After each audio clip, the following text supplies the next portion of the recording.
Let's talk about all of this now with Peter Mathews. Peter, a political analyst and professor of political science at Cypress College, joining this hour from Los Angeles. Good to have you, Peter. Good to be here, George.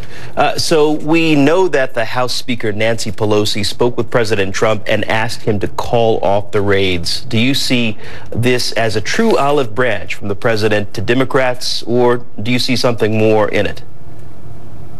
I believe that he knows an election is coming up, and 37% of Americans say that they're not supporting him for re-election. I'm saying that only 37% are supporting him. 60% want someone new in the Oval Office. That's a number that shook him up a bit, I think, and he wants to appear more reasonable, to work with Democrats and to win back some of the independent voters that he lost. And I think this is probably the main motive, and I don't see him having a change of heart overnight like that about immigrants, because he's been very severe on them. And asylum seekers, to mix them up with undocumented immigrants coming for economic reasons, that's totally two different things. And it's really something that he should take note of. Let's switch topics now. I want to talk about what's happening with Iran and the United States. Mr. Trump saying that he is willing to talk with Iran with no preconditions. He's also doubling down, though, on economic pressures with new sanctions that are set to take effect later Monday. Javad Zarif called the approach economic terrorism.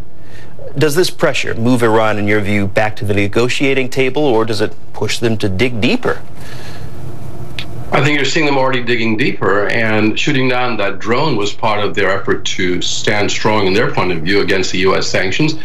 The sanctions have really bitten hard, George. It's the people are suffering for lack of food and medicines, and it's really hurting the economy, the civilian economy, not the mullahs who run the country. And this is a very bad thing. I think they should have stuck to the JCPOA, the agreement with the Iran nuclear deal that President Obama negotiated with 6 other countries, including our allies, and stuck to that, and Iran would have not be able to even start building a nuclear weapon for at least 10 to 20 years. That was a much better deal. General Mattis said that that's in the national security of the United States.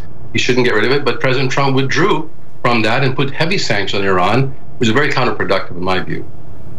You touched on this, the 2020 election, just right around the corner, Peter. The question of whether President Trump may be concerned, a bit nervous about what's ahead. Here's what he told Chuck Todd with Meet the Press. I don't think we have that with us right now, but just essentially making the case that he is looking at 2020 with a certain, concern. Tell us, what do you think? Do you think the president is looking at what's coming up, concerned about the poll numbers, concerned about winning? Absolutely. For example, a Fox poll showed that Bernie Sanders would beat President Trump by 9 points. Joe Biden would beat him by 10 points, and Trump knows those are real numbers that could very well hold up. So he's very concerned about that. But he said, I'm not used to losing, says Trump. I'm not used to losing. I have to win.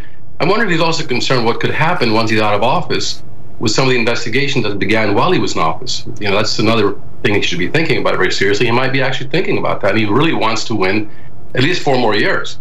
And it would be a tremendous disgrace if he lost after 1 term, because only one president in recent years has done that, and that's George H.W. Bush. Plus, it'd be a rejection altogether of his policies and his attitude toward immigrants and toward right-wing reactionaries and white supremacists. All those things will be shot out of the sky if Trump were to lose. And it looks like he's going to lose at this point if things keep going the way they are for him. Peter Mathews, we appreciate your time. Thank you. Thank you, George.